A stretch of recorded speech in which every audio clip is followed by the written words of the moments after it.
তো বন্ধুরা দেখতে পাচ্ছে যে আমাদের মঙ্গলা স্নান করাচ্ছে আমার সৌগতদা। মঙ্গলা নামটি কেন রাখা হয়েছে নিশ্চয়ই তোমরা আন্দাজ করতে পেরেছো, এবং যারা আন্দাজ করে ফেলেছো তারা অবশ্যই কমেন্টে জানিয়ে দিও। আসলে মঙ্গলা নামটা দেওয়া হয়েছিল কারণ এ মঙ্গল গ্রামে মানে মঙ্গলবারে জন্মগ্রহণ করেছিল। দেখতে পাচ্ছে যে তার এই মঙ্গলার একমাত্র সন্তান বা মানে কি বলবো সন্ততি, যার নাম হলো রাধিকা। রাধিকারও এখানে স্নান চলছে, কারণ গরমের একটু আভাস পড়তেই এদের স্নানের প্রয়োজনীয়তা দেখা যায়। তোমরা দেখতেই পাচ্ছ যে এখানে মঙ্গলা স্নান চলছে এবং স্নানটা অত্যন্ত মানে প্রয়োজনীয়। এবং যখন খুবই গরম পড়বে তখন প্রতিদিন এদের এই পুকুরে স্নান করানো হয়। পুকুরে যদিও পুকুরে স্নান করানোটা বিজ্ঞানসম্মত নয়, কারণ পুকুরের জল দূষিত হয়, তবু আমাদের কাছে কোনো উপায় না থাকায় এই পুকুরেই ওকে স্নান করানো হয়। কিন্তু এখন মোটরের ঠান্ডা জল দিয়ে স্নান করানো হচ্ছে মা এবং মেয়েকে।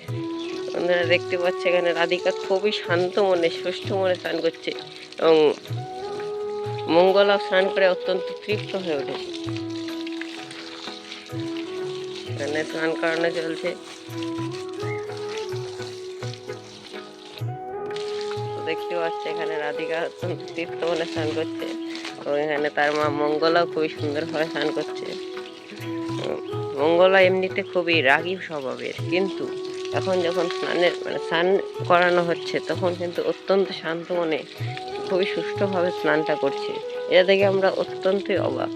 এই গরমের সময় যে সমস্ত রাগী যে মানে ঠান্ডা যে আবহাওয়া পেলে অত্যন্ত শান্ত হয়ে পড়ে, তাই এটি দেখে আমরা সেটি প্রমাণ পাচ্ছি।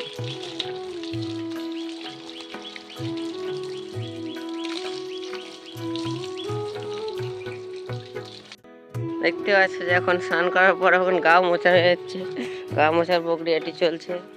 স্নান করার পর যদি গা না মুছি তাহলে অত্যন্ত বিপদ, কারণ স্নান করার পর যদি গা না মুছি তাহলে বুঝতেই তো পারছো যে গায়ে সেই জলটা বসে ঠান্ডা লেগে যেতে পারে, তখন আবার আলাদা উল্টো বিপদ। তাই জন্য স্নান করানোর পর অত্যন্ত প্রয়োজনীয় গা মুছিয়ে গাটা পরিষ্কার করে দেওয়া এবং গা মুছিয়ে সমস্ত জল শুকিয়ে দেওয়া।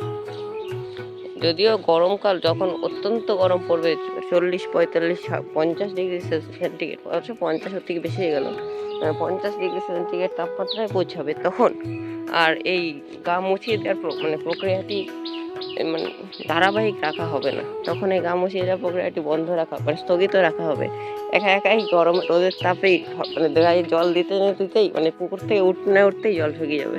তো বন্ধুরা, তোমাদের এই বড় ভিডিওটি কেমন লাগলো, আমাদের এই চ্যানেলে প্রথম বড় ভিডিওটি কেমন লাগলো তোমরা কমেন্ট করে জানিও। এবং যদি এমনই আরও বড় ভিডিও মানে চাও তোমরা, তাহলে কমেন্টে সেটিও জানিও।